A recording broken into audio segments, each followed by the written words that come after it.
이번 범죄 두고 그 홍콩 묻지마 범행을 지난달에 있었는데 이걸 또 그 지난달에 검색을 했었더라고요. 네. 홍콩 묻지마 살인을 사실 많은 분들이 잘 모르셨을 것 같은데 이게 어떤 거였습니까? 네, 저도 뭐 지금 이번 그 사건으로 인해서 한번 검색을 해봤는데 6월 달에 발생했던 예. 최근에 발생한 사건으로 알려지고 있고요. 저 이제 홍콩에서 있었던 사건은 지금 이제 쇼핑몰에서 일어난 겁니다. 네. 지금 이번 사건은 이제 신림역에서 일어난 거고요. 그렇기 때문에 어떻게 보면은 사람들이 밀집한 그런 공공 장소에서 일어난 사건이다라고 치면 네. 두 사건이 굉장히 흡사한 이제 부분이 있고요. 그리고는 흉기를 미리부터 준비하지 않고 지금 사건 직전에 구매를 해서 훔쳤죠. 네, 뭐 홍콩 사건의 경우에는 범행 직전에 쇼핑몰 내에서 구매를 한 거고 예. 지금 신림 사건은 이제 그 마트에서 뭐 편취를 해서 택시를 타고 현장까지 이동한. 근데 이제 비용을 하나도 지불하지 않아서 좀 문제가 있던 이런 이제 좀 약간의 차이가 있지만 상당 부분 흡사한 것들로 봤을 때 지금 이제 그 홍콩 사건과 지금 이번 사건이 가장 큰 차이가 하나 있는데요. 네. 홍콩 사건의 경우에는 조현병 뭐 그 환자가 이제 저지른 범죄여서 네. 아마도 편집성 피해 망상이 있는 그런 이제 조현병이었던 것 같은데요. 예. 그런 이제 그 정신질환에 의한 저 묻지마 이제 폭력 사건의 경우에 당시에 이제 문제가 논쟁이 됐던 건 심신미약과 연관된 형사 책임 예. 문제였습니다. 그런데 지금 이번에 이제 조선의 경우에는 정신병력이 전혀 없어요.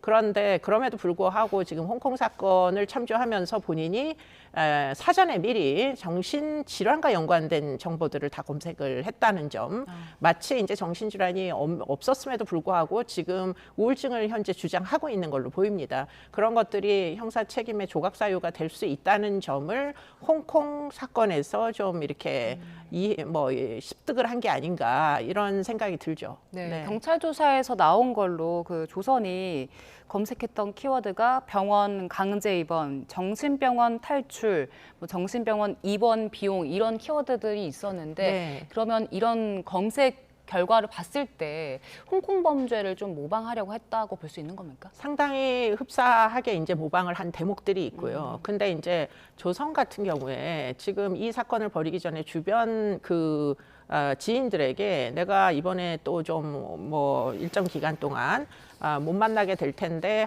한두 달 좀 떨어져 있게 될 것 같다 이렇게 얘기를 했다거든요. 그러고 이제 조선 같은 경우에 지금까지 전과가 굉장히 많은데 사실 그것으로 징역형을 오래 받은 적이 없습니다. 기껏 뭐 1년에서 한 2년 정도의 뭐 어떻게 보면 격리 기간 밖에는 없었던 것 같아서 이번에도 한 1, 2년을 구속되어서 살다가 뭐 만약에 정신질환을 주장하면 예컨대 국립법무병원이나 이런 데 입원을 했다가 탈출할 계획을 세웠던 건 아닌가 그런 생각이 드는 내용이 아닌가 그런 뭐 짐작도 충분히 해볼 수 있을 정도로 지금 검색 내용이 무엇을 생각하고 있는지 상당히 일관성 있게 그 키워드 안에 조선의 이제 범행을 일으키기 전 생각들이 다 기록이 남아 있다. 이 점이 아마도 결국에는 경찰에서 자백을 할 수밖에 없는 그러한 이제 경위가 아니었을까 이런 것들 짐작하게 됩니다. 네, 지금 교수님 말씀해 주신 대로 또 이번에도 뭐 1, 2년 정도 살고 나올 것이다라고 생각했다는 건 사법 체계에 대해서 뭐 두려움이나 이런 걸 전혀 갖고 있지 않았던 것 같네요. 네, 뭐 지금 그 대목이 사실은 이 상습 범죄자들에 대하여 우리나라의 사법제도가